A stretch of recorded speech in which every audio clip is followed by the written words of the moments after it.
तर सर्वांना श्री स्वामी समर्थ. तर आज कोजागिरी पौर्णिमा आहे, त्याच्यामुळे सकाळी लवकर उठून छान असं उंबरठ्याला लेपन केलं. त्याच्यानंतर देवपूजा वगैरे करून घेतली. सर्व देवांची आरती वगैरे करून झाली. त्याच्यानंतर लगेचच स्वयंपाकाला लागले. आवनचा आणि माझा चहा वगैरे बनवून झाला. भेंडी वगैरे तोपर्यंत वॉश केली.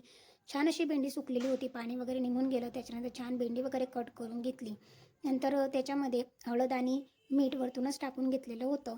नंतर हिंग वगैरे टाकला, जिरं मोहरीची फोडणी दिली. खूप सारं लसूण टाकलं, कारण लसूणने छान टेस्ट येते भेंडीला.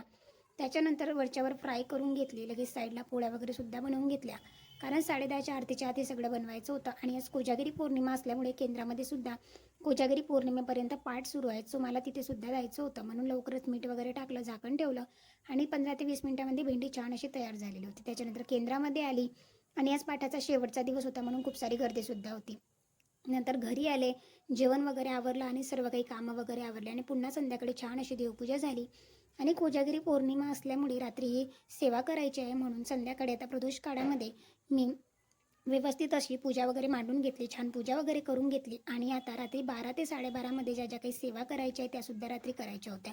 आणि याचासुद्धा फुल ब्लॉग आपल्या यूट्यूब चॅनलवर अपलोड केलेला आहे. सो तुम्ही आत्तापर्यंत जरी बघितला नसेल तर नक्कीच जाऊन ब्लॉग चेकआउट करा आणि कोणत्या सेवा करायच्या आहे ते सुद्धा तुम्हाला माहिती मिळून जाईल, कारण आजसुद्धा एक लक्ष्मीपूजनच असतो. म्हणून अशा पद्धतीने सर्व काही मांडणी वगैरे करून घेतल्याने खूप सारे फटाकेसुद्धा बाहेर फुटत होते, कारण कोजागिरी पौर्णिमा आहे आणि आजपासून सुद्धा आपल्या लक्ष्मीपूजनाला एक छोटंसं लक्ष्मीपूजन असतं, म्हणून मुलंसुद्धा फटाके वगैरे फोडत असतात. त्याच्यानंतर आता सेवा वगैरे ज्या काही आहे ते 12 ते 12:30मध्ये करायच्या आहेत, म्हणून आता स्वयंपाकसुद्धा मला आवरून घ्यायचा होता, म्हणून आधी हे कामं करून घेतले. तर असा होता माझा आजचा दिवस. तुमचा दिवस कसा गेला नक्की कॉमेंट सेक्शनमध्ये